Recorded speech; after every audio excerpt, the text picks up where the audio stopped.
For the n-Lorem Foundation, N of 1 doesn't mean alone because every patient matters. Hope for nano-rare patients and their families has never been more within reach. Visit n-Lorem.org today to donate and make hope possible. This episode of the n-Lorem Patient Empowerment Program podcast is proudly sponsored by Hanjin Biotech. With more than 26 years of experience in the nucleic acid industry, Hanjin is a specialized CDMO and raw material supplier committed to providing high-quality and high-value products and services with the best-in-class lead times.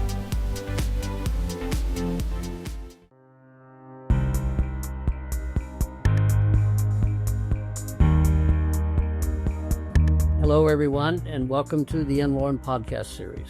I'm Stan Crook. I'm chairman and CEO and founder of n-Lorem, and I'm your host for the n-Lorem podcast series, the only podcast series that focuses exclusively on the needs of nano-rare patients and their families.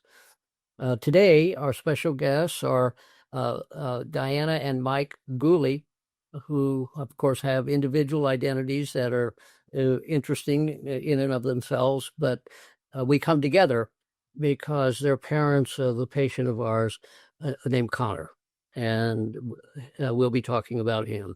So, Diana and Mike, welcome. We really appreciate your joining us. Thanks for having us. It's very nice to be here. Yeah, thank you. Great to meet you. Yes. Well, I suppose we should begin at the beginning.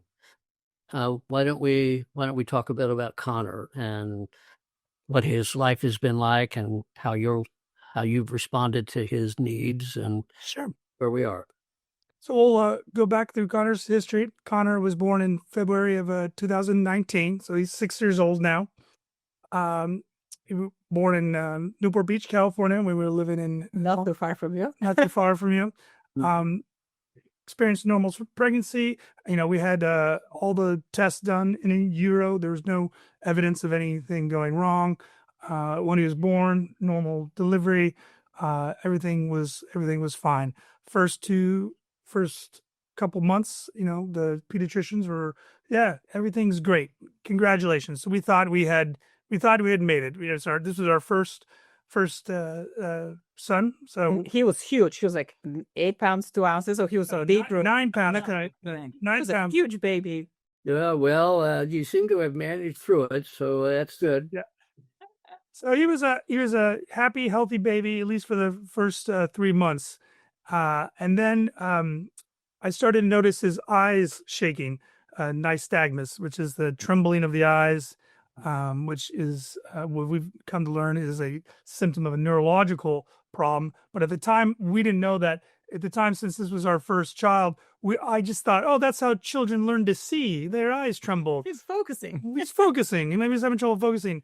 Then about 4 months, I happened to be reading a New York article about rare diseases. And in that article, no less, the person they were featuring talked about their son who had a rare disease. And they said the first thing they noticed was the trembling of eyes and the nystagmus. So that I put the magazine down, ran to the internet, and that's when our diagnostic odyssey began. I don't think I slept so well that night. And then I calmed myself. But yeah, it was the beginning. So you went to your pediatrician. Of course, the first thing a pediatrician says is, "Oh, everything's fine. Don't worry about it. Totally normal." You parents worry too much. You parents worry too much. Dr. Google, don't. You're thinking to yourself, Don't listen to Dr. Google. first parent syndrome, first child syndrome, right? Yeah. Oh, yeah. But But he referred us. Yeah, he referred us to an ophthalmologist, and we went to the ophthalmologist, and he's like, his eyes are fine. He seems fine, but just for peace of mind, let's get an MRI. Yeah, we were actually in Europe for the summer trying to schedule an MRI, and we were moving. So it took a little bit of time to schedule it. So this was like July, yes. and we got the MRI in October. And we got a call from the ophthalmologist with the results of the MRI, but he's an ophthalmologist. He's not a neurologist. So he's like, yeah, he has very little myelin, and you need to talk to a neurologist and find one. Good luck and goodbye. So yeah, do you want to? Yeah. And so after that, we had to find a neurologist, and we finally, it takes a long time. So we're now about 9-10 months. He's about 10 months old. He is hitting his markers, but he's starting to miss his markers about 7 months. He's not sitting on his own. He's not like holding his head up right. He's having some other issues, but still things that can be explained away with hope, like, oh, he's just behind, or he's going, gonna be fine. So then we got hold of a neurologist. They pinpointed because it was the lack of myelination, and he had no myelination over his brain. So then they did a targeted sequencing over the myelin gene, and then in January of 2020, we go into see the genetic counselor, and the genetic counselor, with her papers, she started crying, telling us what Connor had, that he had a mutation in a single base code mutation in the TUBB4A gene that codes for myelin. And then she started crying. Like, we didn't know what to do. We were like, this seems bad if the genetic counselor is that upset. And she was like, here's some paperwork I printed out off the internet from an NIH, I think. NIH, and then she sent us on our way. Go schedule an appointment with a neurologist, and we have nothing more for good luck. And then the next available appointment was 2 months after the news. So yeah, she sent us off, and we said we'd schedule that appointment, and we were driving somewhere, and I think it was like a 10-minute. Well, we have a special guest here. A special guest. The baby. We told him not to come in. We also have a baby. Hey, Connor. It's our 14-month-old child who that likes to disrupt video calls. Well, a little while, my golden retriever, who has an opinion about everything, will interrupt us too if we're really lucky. But anyway. Yeah. Sorry. And we were driving home, and I'm like, oh, let me look this thing up on the phone. Like, it's not very difficult online. So it took me all of 10 minutes to find the doctor that diagnosed that discovered the mutation that is causing his condition. Dr. Vanderveer. Dr. Vanderveer, I'm being in CHOP, but there was also another doctor in Holland. I forgot her name. Van der Nap, that was like the first doctor in Holland that was dealing with that. And then there was also a Facebook page, and I think I called CHOP immediately, and a researcher answered, and he's like, yeah, no problem, sign up here, let's have an appointment online. And there is a Facebook group with the broader community of the TUBB4A mutation. Reach out to this woman. Her name is Michelle. She's the head of the foundation group. So in 10 minutes, like we got in touch with the hospital, we got in touch with the community, and started learning more about what to expect. And we were very lucky because there's only one, at the time, there's 2 now people with the same mutation as Connor, but at the time there was only one girl. And on we have a Facebook family page. We also run a list of all the mutations of the gene, so you can see who has the exact same one. So we found the family that has the same mutation as Connor, and they happen to be in Holland. And my husband here is half Dutch. His mom is from Holland. So we reached out to them, and they were the first family we had like an in-depth conversation about what to expect. And them being very... being very Dutch and being very frank and straightforward, they were able to let us know what we're in for. Their daughter, Rebecca, she's now 18, 19. Yeah. We still keep in touch, but it was the first person to tell us what we were going to face, in the next, for the rest of our lives. And it was a very heavy conversation. But until then, no doctors or no genetic counselor, no one had fully prepared us what we're, about to face until that call. So it was a tough call, but it was a necessary call. The calls, they were great. They were not like too emotional, crying or anything. They were like, you'll be okay. We are a family. We're still a happy family. It's different from what we expected life to be, but we're still very happy, and it will be okay. And I think we got very lucky to speak with them first versus another family, because there's some families in the broader group that connect with other families that don't have it so together, and they freak out themselves, but they really calmed us down and helped us out. So I'm forever grateful to these guys. So it took us about we didn't get the diagnosis for about a year. So but then we're still left with no there was no treatments, no options, So, so first thing to get is diagnosis, but then we're left, there's nobody to help you out. There's nobody to, where to Just go. manage the conditions. So, I just, it was actually COVID started. Now we're talking in the middle of 2020. So we weren't able to visit CHOP. We wasn't able to visit these doctors in person, but it gave maybe a lot of time to research. And through a very coincidental path, I found n-Lorem. My good friend from high school is a lawyer in Southern California, and he just mentioned he knew of our struggle with Connor. It's actually Connor's godfather, and he noted that one of his clients was a CEO of Global Genes, which is a community for patients with rare diseases. So he's like, I'm going to put you in touch with the CEO for Global Genes. We got in touch with them. We signed up for their newsletters, and we became part of their community. And sure enough, about 6 months later, I got their annual report. Like mid 2020 or so, maybe end of 2020. And in their annual report, you're reading everything because you're looking for something. And in the annual report was an advertisement for n-Lorem saying we're seeking candidates with, ultra rare diseases, less than 10 in the world.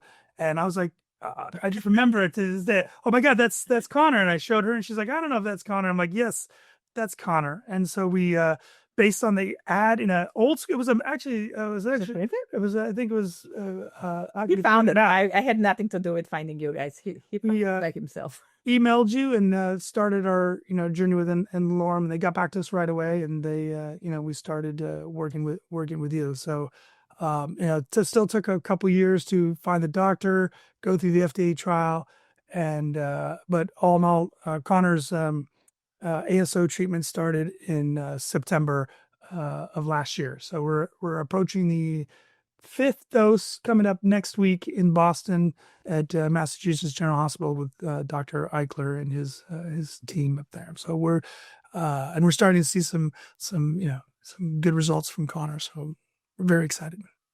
Why don't we step back for just a little bit and put all this in context?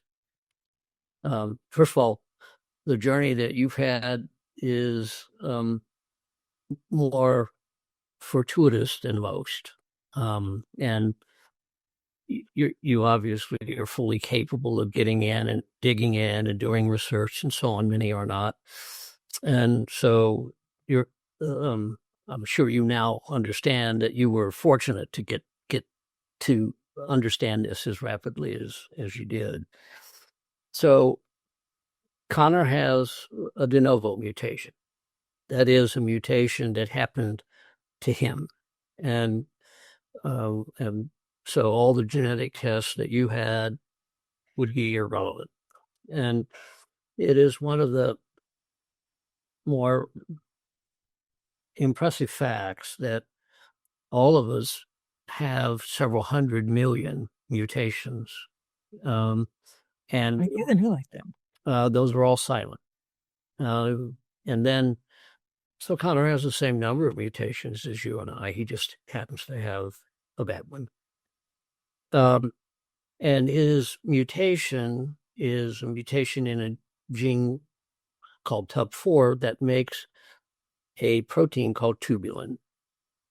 And your cells have to have backbones. They have shape, and so you make tubulin to give your cells shape, and they're like railroads that you use to get cargo up and down the railroad.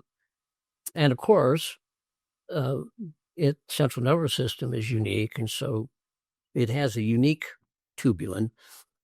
And nerve cells are unique because they have these very long projections called axons. I still find it amazing that there's a microscopic cell that has an axon that's a meter long. It's just, I still can't get my head around that. And so obviously you need that transportation process to work. You've got a meter to go up and down with cargo and getting rid of waste. And so his problem is a problem in tubulin, in the architecture of the cell.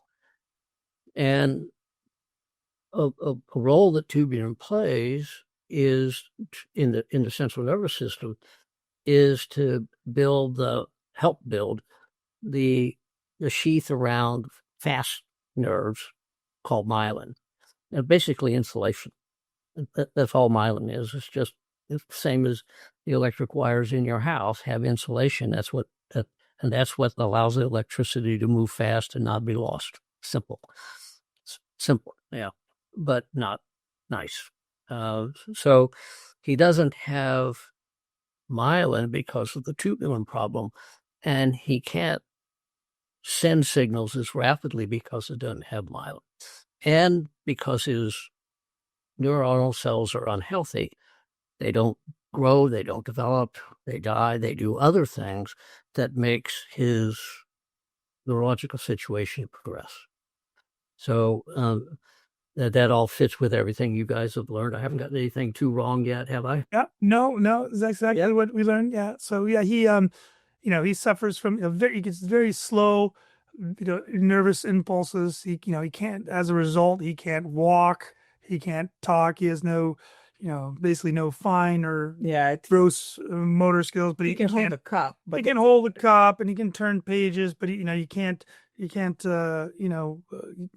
little fingers, and he can't talk, not because he doesn't have the tools, like he has his tongue and everything's in the right place. It's just he can't he doesn't have the nervous system control. So he can walk in a gait trainer, and which is gives him some mobility, and he can propel himself in his wheelchair. So he has some basic gross skills, but he can't walk without the gait trainer because he has no coordination. So then he would fall. So and everything is just his world is just very slow. He just moves very slowly, and but he can army crawl, which is great. So he goes from one room to another, and we're quite lucky that he can do as much, and he can hold his head up, which allows him to do quite a few things that if you can't hold up your head, I didn't realize you can't do. So he can play with the ball, he can play with the book, he can play with a few things, which gives him something fun to do. And then he can move himself around, which is great. He has some spasticity in his ability to move. He has. His arms are better than his legs. His legs are really tight. His leg muscles. I think it presents differently in the different mutations. So there's some kids with slightly different mutations that are in the TUBB4 gene that are worse off than Connor, and then some are better off. So I think he's sort of in the middle, but he's like right on the razor's edge of being able to do some things and not other things. So the hope is the treatment will give him just enough to do more capabilities. But otherwise, he's a very happy and healthy boy, and he goes to school. He's in school right now. He's going to kindergarten. He goes full time to kindergarten. On the bus by himself in a wheelchair. They have a special needs program. He loves it. Very sweet, and they take care of him during the day. But he goes all day, and then and he goes to PT and OT and in the afternoons, and then he loves he loves watching his cartoons. He loves watching, I think, like every kid loves watching Miss Rachel and other Bluey and things like that. So he's watching. He goes on SpongeBob. Hip. And we notice that he's watching. He can't communicate, so it's difficult. But we notice that he's watching like more age appropriate cartoons as time goes on. So he's probably not 6 years old, but he's somewhere in between. It's hard to judge completely cognitively where he's at, but he's at least very happy in how they do. He loves music. We've been playing to him we have this thing with opera music, and he loves it. And he gets so happy at certain arias. It's really cute. But yeah, he's got his favorite things, and he loves music, balls, playing with balls, books, and water, anything. And he's swimming, so. And he's a joy to be around, and he brings a lot of happiness to. He's something of a celebrity at school. Oh, yeah, he people when they see him on the street in town, they wave to him, and and say hello, and everyone in school, rallies around him at the playground, and It's really cute. it's very sweet. They give him a lot of. Didn't you see him at the car wash? Yeah, as I was saying, just random car wash. Kids are older kids too, because the older kids help out with the younger classes and stuff. So they know Connor, and they're always, hey Connor, hey Connor. So he can do high fives, so he gives him a high five, and so it's very sweet. Well, it's tragic. I mean, he doesn't have behavioral issues that would isolate him even further. Many of our patients have behavioral issues that, we lump under the term autism. And he's fortunate to be able to interact with the world. And this nystagmus, of course, is because you have these tiny little muscles that move your eyes. And if you can't control them, you do this. Because you and I don't, because we have voluntary control of those muscles, and he doesn't. He is better off than some of our other TUBB4 patients, and he's got his share of challenges as well. So, of course, the first step is to find a way to accommodate, and to find a way to find whatever is positive in a situation. That's what good people do. They take what life gives them and make the best of it, right?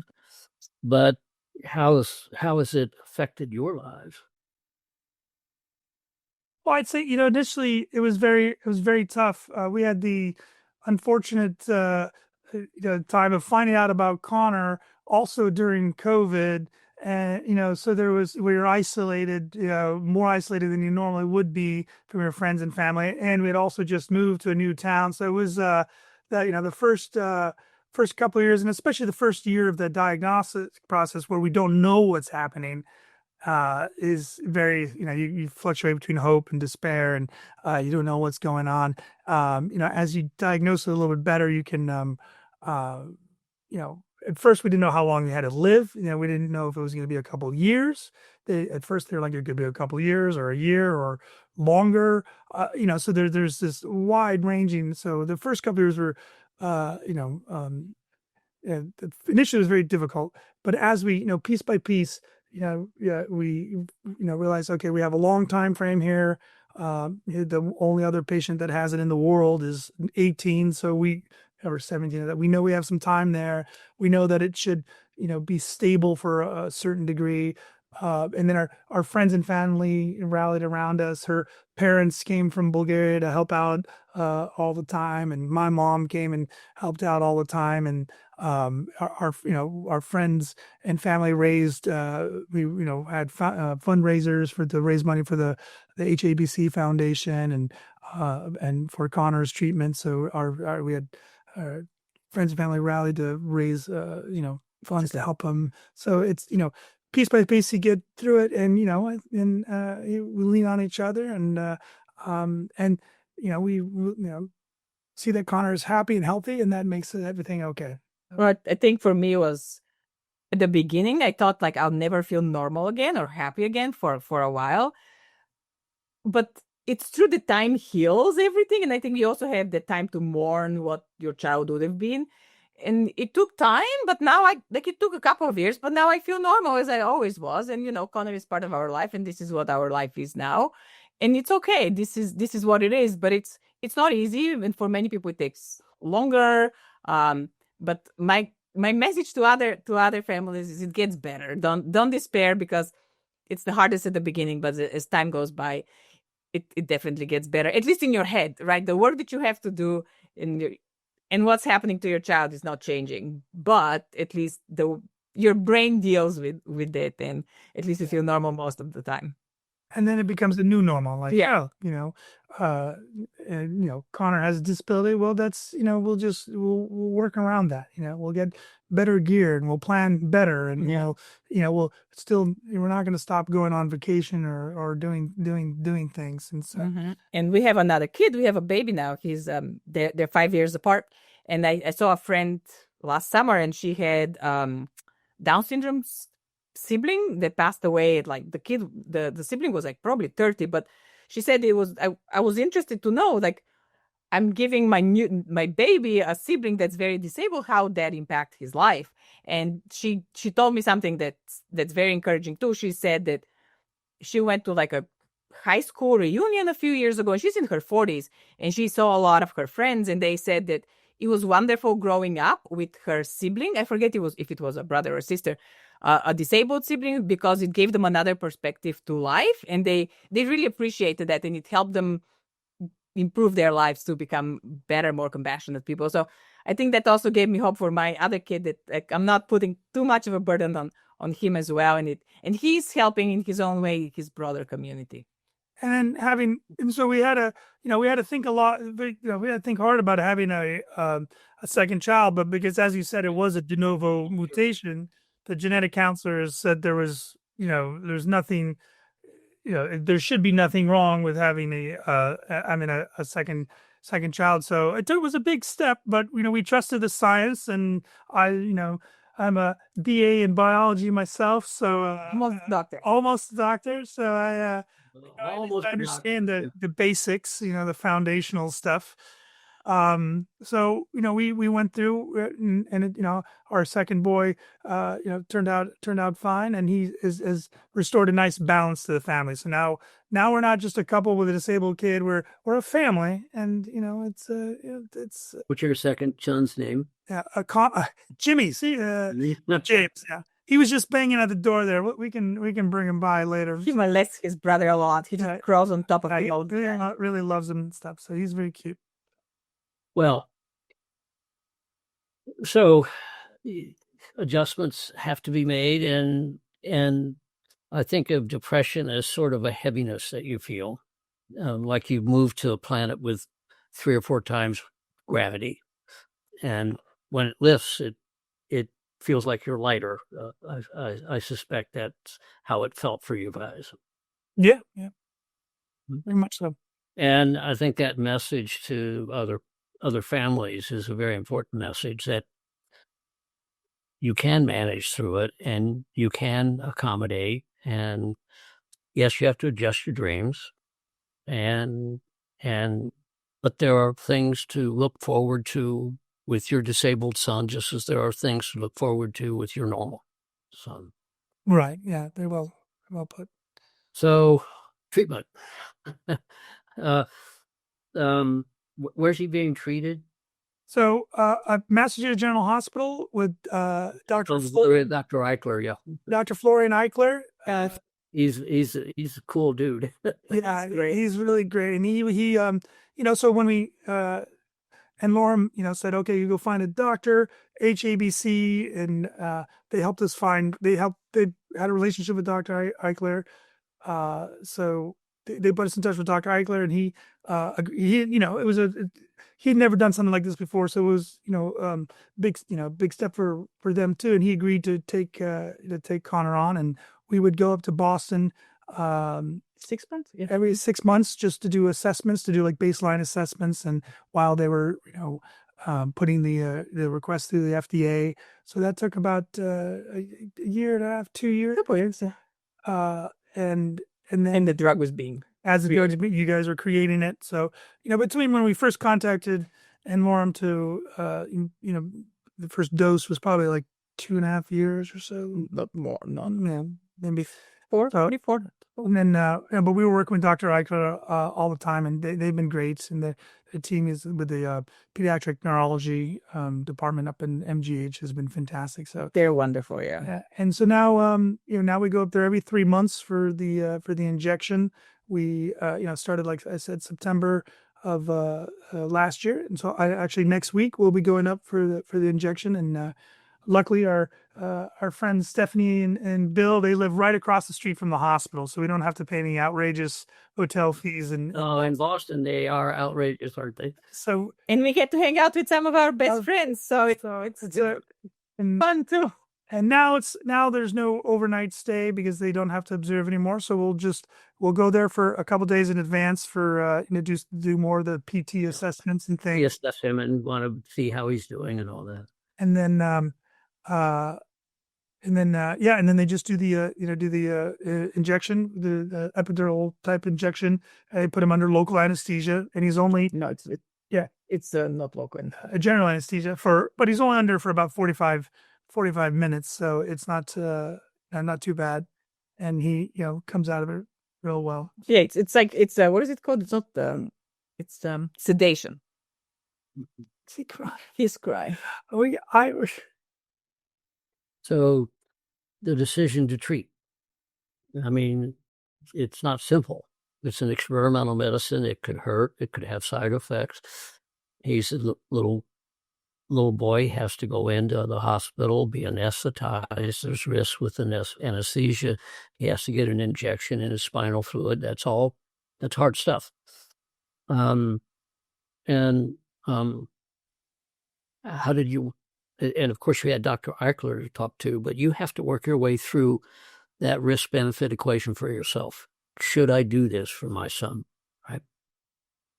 I mean, he was the first one from his mutation to get this. So, yeah. But I think for me, it wasn't a question. It's like, what is my alternative? Like, I personally had no doubts. I'm like, what else am I going to do? So, it's easier said than done, of course. But like, as the date got closer to do the first shot, it was a little bit hard to sleep the night before. I was worried. You're still experimenting on your child, so that's not lost on us in any regard. But still was happening. The other ASO treatments had given us confidence, and the alternative is worse. We want to give him the best life possible, and this is about giving him a chance to have the best life possible, and then not doing it would almost be worse at some point. So, but there's a sigh of relief when everything goes well, and he can continue with it. Now you're old hands, and he's old hands, and so how's he doing? What are you seeing? Has he had any problems with the medicine? No problems with the medicine. He's no negative reactions, nothing. Seems to be taking it very well, and of course they're increasing the dose every time now. They stopped. And then he's already at his PT. They're starting to notice some initial benefits, like that he can do a few things in PT. I mean, he's only had 4 doses, but he's like getting up, like. He can't sit up on his own, but they're noticing that he can he's like trying to get up more, like pushing himself up. And then we didn't notice, but one of our friends noticed that he's not like his head is more stable, which I didn't notice, but now that they said, yeah. So then we went back and looked at old videos from him from prior to the start of the treatment, and sure enough, we could see it now with our own eyes that his head was much more shaky and his movements were much more shaky. We didn't notice him getting smoother because it's a slow process, and if you're watching it every day, you don't notice it. But it was clear as day when we put the video from just prior to the treatment to his now he's so we're cautiously optimistic, as they say, about that. We are starting to see some. He's starting to get some more control. And also, at the end of the day, it's like even if we stop the progression or slow down the progression, is a huge win, because it does get really bad, and we all know how it ends. So even slowing the progression is a huge win. Slowing, or the primary goal is to slow or stop the progression, and so it's encouraging that, and we'll know more when we get the MRIs and stuff done. So. Yeah, well, and you'll know more in a few months. Making sure we cause no side effects is something that we pay close attention to. So we started with a low dose. His first dose was at 20 milligrams, and his 4th dose, I guess, was at 50, and he'll be at 50 for a while. We've seen many positive surprises in the 5 years we've been doing this.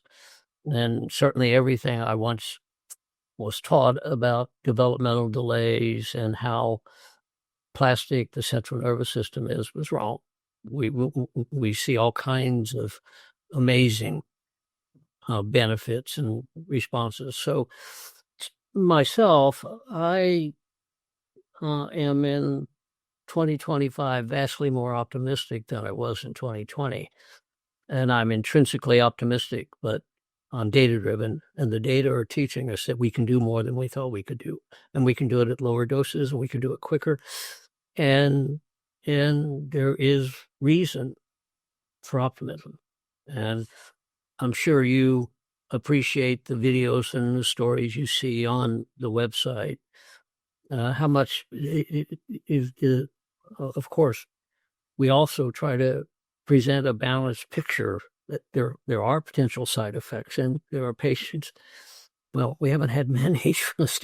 I'm astonished to say this. Patients, almost all the patients who have gotten to the place where we can evaluate for benefit are benefiting in significant ways. Great. I've been making medicines for a lifetime now. I never dreamt I'd be able to say that. I thought I'd be able to say we've halted the progression, we've done some good in some patients, but many have failed. That's the nature of medicines. With precision medicine for genetic disease, I think we have to readjust everything we once thought. And that's a big lesson. That's a big lesson in optimism and the ability to hope and to dream. Yeah, and that's what it's given us hope that for a better future for him, and that genetic treatment is not 20 years away. It's here, and we you hear fascinating things about CRISPR and things, but he has to get to that stage where CRISPR is a viable treatment for this, but this is a treatment that's available now that may be able to bridge the gap to something later that if we didn't have, then it wouldn't matter what happens later. So this is been fantastic for us and for as I've said this, it's like it helps me sleep at night knowing that I've done everything that I can to help my kid. It really is a lifesaver. We don't have to quit our jobs and go into research and try to come up with our own our own treatment. So because we wanted to succeed. So it was fantastic to find you and find n-Lorem and find someone that cares about rare diseases, because obviously pharmaceutical companies don't care about rare issues that are too small. So it's fantastic that you and n-Lorem are concerned about there is every rare disease is rare, but there's a lot of us out there, and you're giving hope to rare disease patients. Well, I don't think of it as being interested in rare disease. I think of it as being interested in patients in need. Connor needs us. Yeah. And we have a technology which is available, it can potentially help. So, we're talking casually about true scientific miracles, that we can know that nanorare patients exist and we can understand the cause. This is the first time in history that has been possible. And that just as we had those tools, the work that I led in Ionis and now at n-Lorem brought this technology to the place where we can do this. And I think all of us should take that lesson and live it. That if you want miracles, you invest long-term in science, and and these are perilous times for science. Yep. We were so lucky that we applied. That you applied for the IND last year or whatever the year before. Yep. There were people to approve it. Yeah. Well, again, I talk all the time that before I started this, I had a good many doubts that the FDA would be accommodating. And so I spent 2019 talking to the leadership of the drug division and was stunned at how committed to trying to help these patients the responses were. I shouldn't say stunned. These are human beings. We all care. The reason we go into this is we care. And the FDA's responsibility primarily is safety. That is why they exist.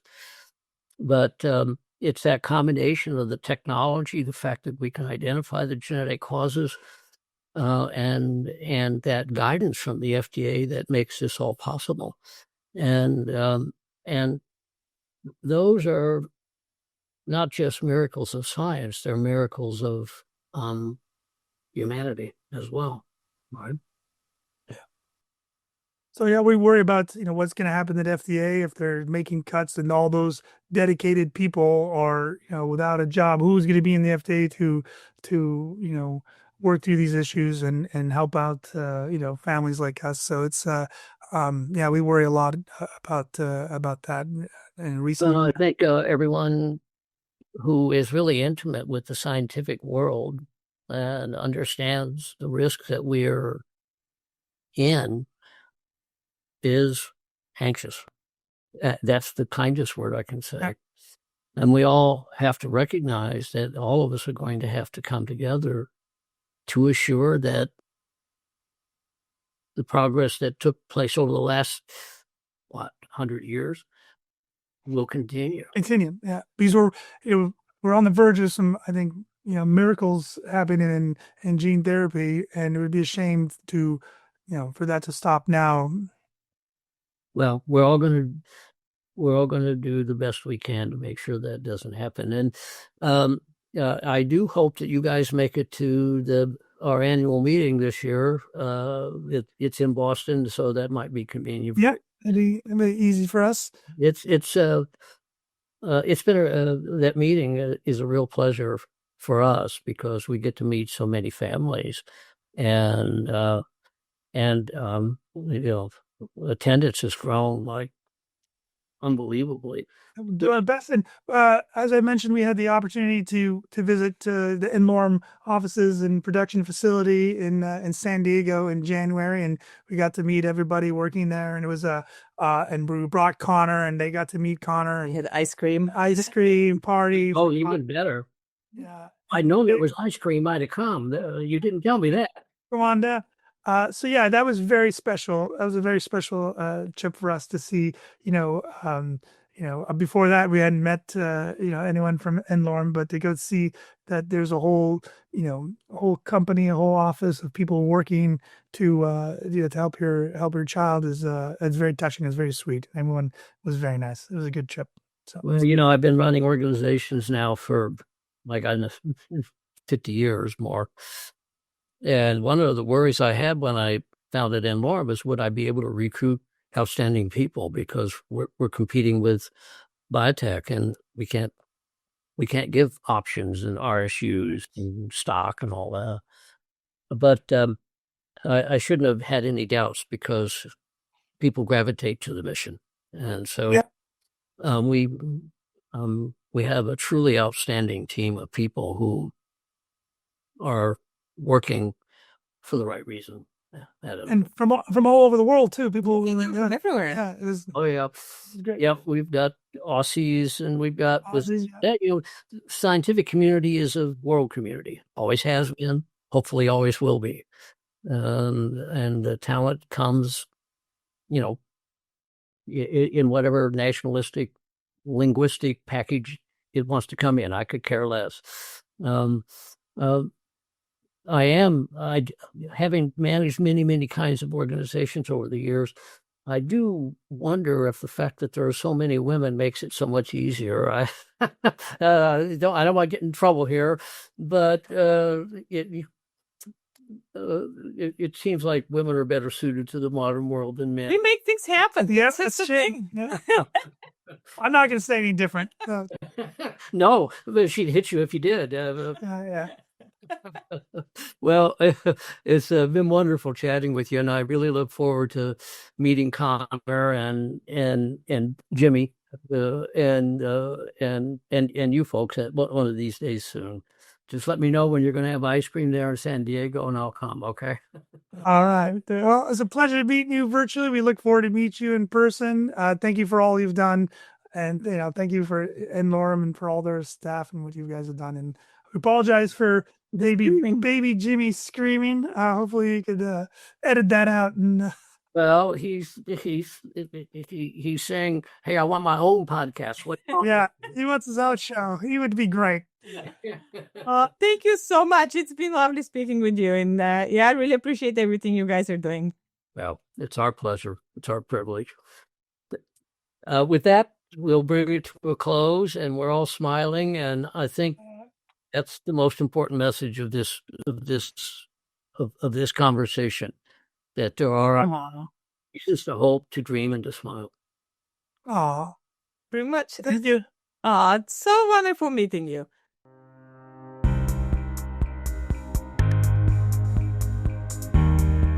n-Lorem is a nonprofit committed to discovering and providing personalized experimental treatments for free, for life, to patients with genetic diseases that affect 1 to 30 patients worldwide, referred to by n-Lorem as nano-rare. Many of these patients progress and die without ever achieving a diagnosis. This is where n-Lorem comes in. They do the impossible by providing hope, and for those that they can help, free lifetime treatment. For more information about n-Lorem or today's episode, visit n-Lorem.org. Any questions can be sent into podcast@n-Lorem.org. Search n-Lorem on Twitter, Instagram, YouTube, LinkedIn, and Facebook to connect with us. This video is hosted by Dr. Stan Crook and produced with the help of the following professionals. Thank you for watching.